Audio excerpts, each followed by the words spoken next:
Honorable Prime Minister Sir, Vaibhav, Mr. Pradhan ji, Komal and Aaron are eager to gain from your wisdom on how to handle the problem of lack of motivation and how to sustain commitment to academics.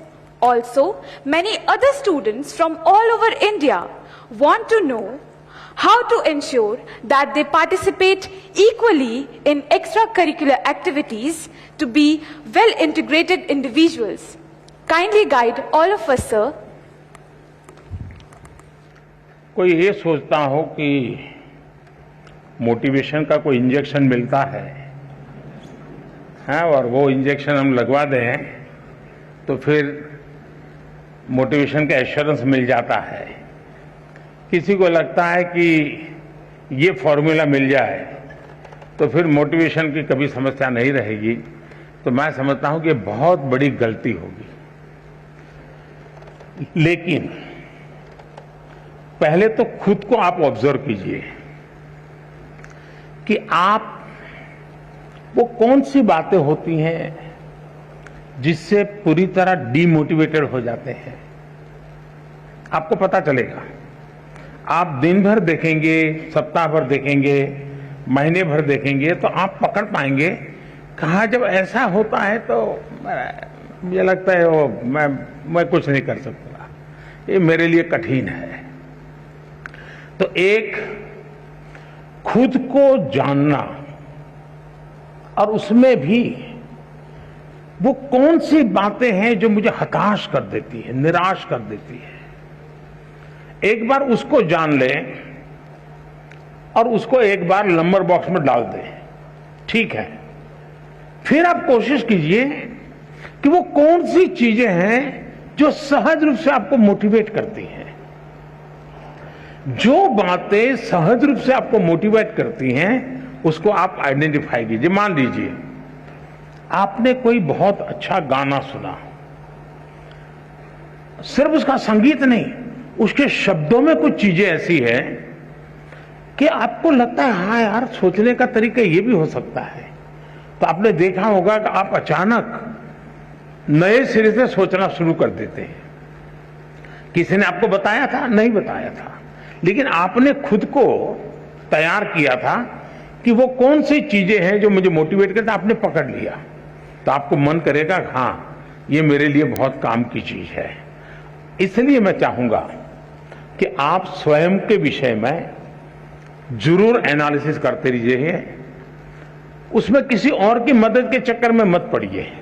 बार बार किसी को एक जाके मत कहो यार मेरा mood नहीं है, मुझे मजा नहीं आता है।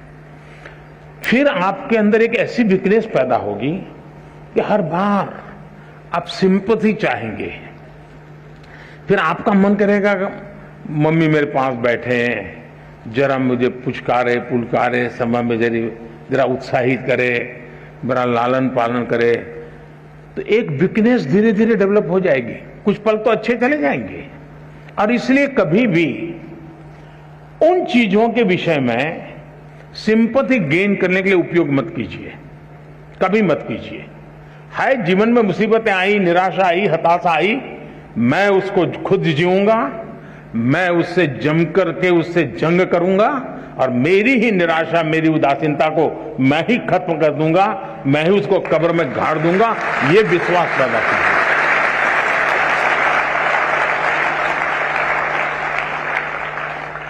दूसरा है, हम किन चीजों को ऑब्जर्व करते हैं। कभी कभी कुछ चीजों को ऑब्जर्व करने से भी हमें बहुत प्रेरणा मिलती है।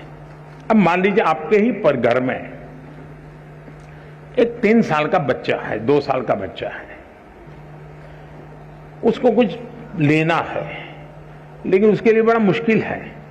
आप दूर से देखते रहिए कि वो गिर जाएगा, पहुंच नहीं पाएगा, थक जाएगा तो थोड़ी देर चला जाएगा, फिर आएगा, फिर कोशिश करेगा।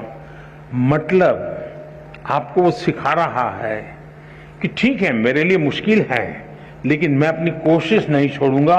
ये मोटिवेशन क्या किसी स्कूल में किसी ने पढ़ाया था क्या? उस 2 साल के बच्चे को कोई प्राइम मिनिस्टर गया था कहने के लिए क्या? किसी प्राइम मिनिस्टर ने समझाया था क्या? अरे निराश मत हो जा बेटे, खड़े हो जाओ, दौड़ो, ऐसा कहने गया था क्या? जी नहीं।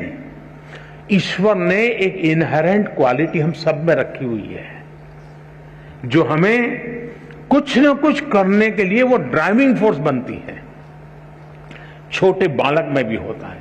हमने कभी इन चीजों को ऑब्जर्व किया है?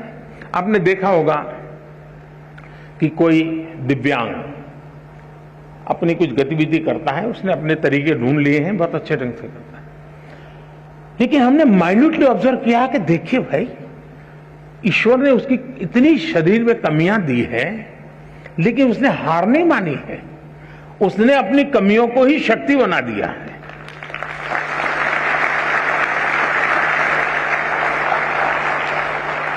और वो शक्ति खुद को तो दौड़ाती है, वो खुद शक्ति अगर देखने वाला नहीं, ऑब्जर्व करने वाला, जो निरीक्षण करता है, उसको भी प्रेरणा देती है। हम कोशिश करें, हमारे आसपास जो चीजें हैं उसको हम उस रूप में ऑब्जर्व करें, उसकी वीकनेसेस को ऑब्जर्व ना करें, उस कमियों को उसने कैसे मात किया है, उन कमियों को वो कैसे मात करता है, उस प्रक्रिया को बारीकी से देखिए। आप फिर अपने आप को उसके साथ कोरिलेट करेंगे कि हाँ, मैं ऐसा होता है तो मैं भी शायद ऐसा कर सकता हूं। ईश्वर ने तो मुझे हाथ पैर सब बहुत बढ़िया दिया है, मुझे तो कोई कमी नहीं है, मैं क्यों चुप बैठा हूं? आप खुद दौड़ने लग जाएंगे। और इसलिए मुझे लगता है कि दूसरा एक विषय है, क्या कभी आप खुद की एग्जाम लेते हैं क्या? आप अपनी एग्जाम भी तो कभी लीजिए, कोई आपके एग्जाम क्यों ले? जैसे मैंने शायद मेरी जो किताब है एग्जाम वॉरियर, उसमें एक जगह पे लिखा हुआ है कि आप कभी एग्जाम को ही एक चिट्ठी लिख दो, हे डियर एग्जाम, और उसको लगो अरे तुम क्या समझते हो, मैंने ये तैयारी की है, मैंने ये तैयारी की है, मैंने ये मेहनत की है, मैंने इतना प्रयास किया है, मैंने ये पढ़ा है, मैंने ये लिखा है, मेरी इतनी नोटें भरी हुई है, मैं टीचर के साथ इतने घंटे बैठा हूं, मैंने मम्मी के साथ इतना समय बिताया है, मैं मेरे पड़ोसी के छात्र ने अच्छा काम किया तो उसके जाकर अरे मैं इतना सीख करके आया हूं, तुम कौन होते हो मेरा मुकाबला करने वाले?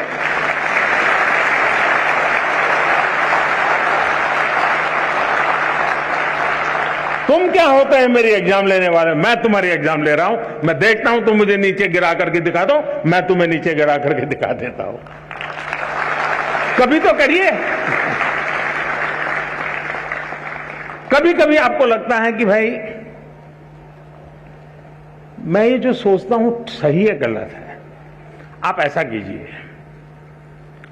एक बार रिप्ले करने की आदत बनाइए। रिप्ले करने की आदत बनाएंगे तो आपको एक नई दृष्टि मिलेगी।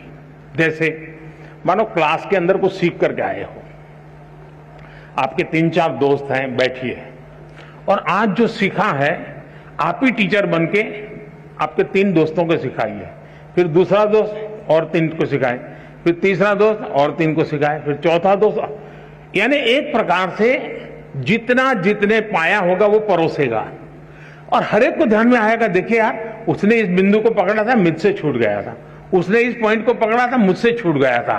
चारों लोग जब रिप्ले करेंगे उस बात को और खुद आप करेंगे, किताब नहीं है, कुछ नहीं है, सुना है, आप देखिए वो आपका अपना बन जाएगा।